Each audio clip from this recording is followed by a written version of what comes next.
welcome back to my YouTube channel. My name is Roxanne, the Tiny Taster, and today's recipe is chicken nuggets. Now these are a much healthier alternative and they taste so much better to say KFC or McDonald's or even these frozen chicken nuggets that you get.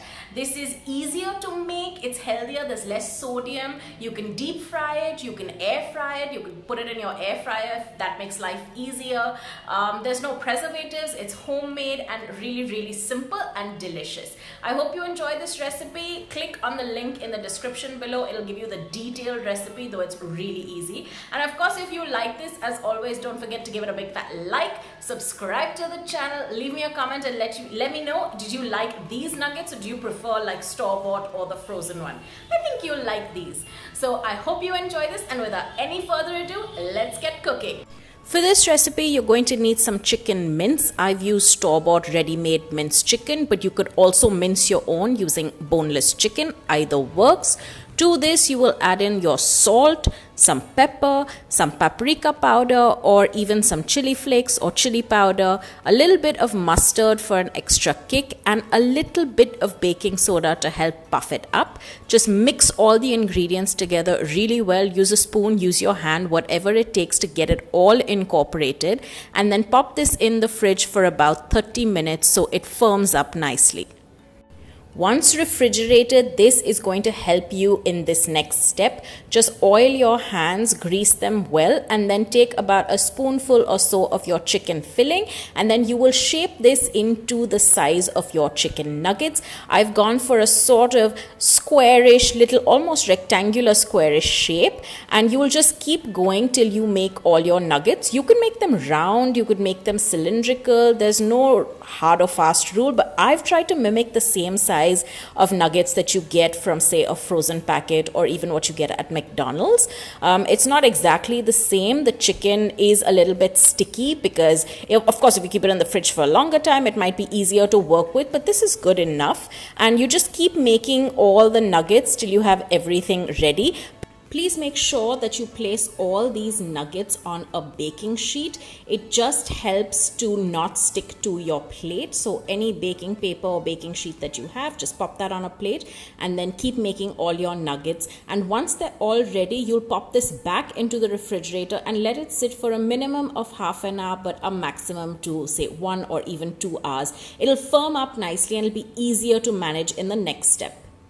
While your nuggets are cooling in the fridge, it's time to get your dredging station ready. I've got some corn flour, breadcrumbs, and a beaten egg that I've whisked well. Now, what we're going to do once your nuggets have been sitting in the fridge and they firmed up nicely, you're going to dip each one into the corn flour. I know some recipes also use regular flour. I just feel like the corn flour helps you get a slightly crisper and fluffier batter. Maybe not fluffier, but definitely crisper. So you will just dredge all that nugget in all that corn flour and then pop it into your egg batter mixture. Make sure you've beaten your egg well. I think I should have beaten it a little bit better. But just toss it in so that it coats with all the egg. And then with the help of a fork, you will gently lift it off and then pop it into your breadcrumb mixture.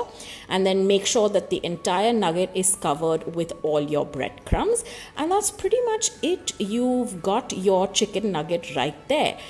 So at this point, you will just keep doing the same thing. Repeat the process for all these nuggets. Make sure each one is coated well in flour, then dipped back into the egg mixture, and then the last coating of breadcrumbs.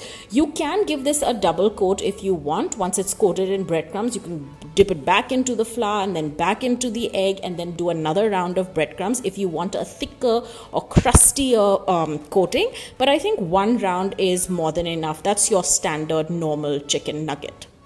There you go, you've got all your nuggets ready. At this stage, you'll pop it back into the fridge for another half an hour to 45 minutes to firm up and cool up nicely. But also, you could just freeze this indefinitely for say about 2 months. If you put it in a freezer bag and pop it in the freezer without touching it, it will stay beautifully.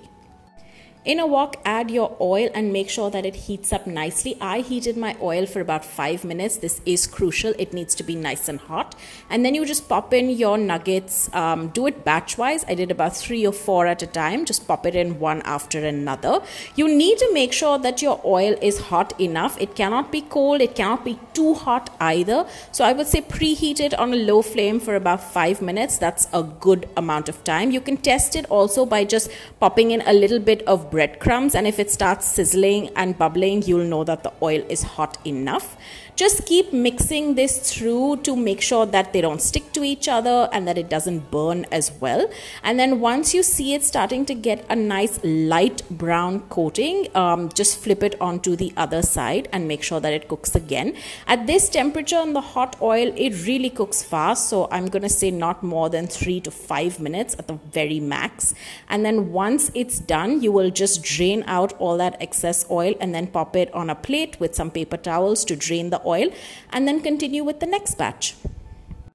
You just keep going till all your nuggets are done. I want to say at this point, when you're frying your nuggets in batches, the ones that are still ready to be fried, please put them back in the refrigerator so that when it's cold, it firms up nicely and it holds its shape. It just makes it a little bit easier to manage and to fry again. Don't keep it out sitting on the countertop for too long. It would be best to keep it back in the refrigerator. Also, if you don't want to deep fry your nuggets, or even shallow fry your nuggets for that matter, you can air fry them. Just make sure you spray them with enough oil or brush it with enough oil and then pop them in the air fryer. I would say it will cook nicely for about 12 minutes. Maybe take it out and flip it onto the other side in between once, and that's a healthy snack as well. So that's what it looks like. These are all your chicken nuggets done, and they're sitting on a plate with a paper towel just to drain off all that excess oil. Plate these nuggets up and serve it with any sauce of your choice. I just use ketchup, but you could serve it with any dip or spread that you like, or on its own. You don't have to dress it up with these little specks of green. I just did that to give it a pop of color. But this is it. It's so delicious, so easy, and much healthier than frozen nuggets or say McDonald's or KFC or any of that sort. So I really hope you like this. It's an easy recipe. You can batch make them and then keep them in your fridge for a long time and then just fry them up whenever you want. It's delicious. I hope you've enjoyed it. As always, don't forget to give this video a big fat like, leave me a comment, subscribe to the channel, share it with all your friends, and I'll see you guys very, very soon.